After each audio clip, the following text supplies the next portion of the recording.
पिंपरी चिंचवड महापालिका आणि पोलीस प्रशासनाने रविवारी मध्यरात्री चिखली कुदळवाडी परिसरात संयुक्त कारवाई करत अनधिकृत धार्मिक प्रार्थना स्थळांवर बुलडोझर चालवला. परिसरात 21हून अधिक अनधिकृत धार्मिक स्थळं असल्याची माहिती समोर आली होती. त्यापैकी 4 धार्मिक स्थळांवर कारवाई करून ती जमीनदोस्त करण्यात आली.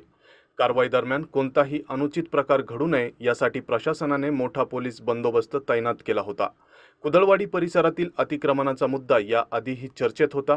फेब्रुवारी 2025 मध्ये याच भागातील अनधिकृत भंगार दुकानांवर मोठी मोहीम राबवण्यात आली होती. त्यावेळी सुमारे 1000 एकर क्षेत्र अतिक्रमणमुक्त केल्याचा दावा प्रशासनाने केला होता.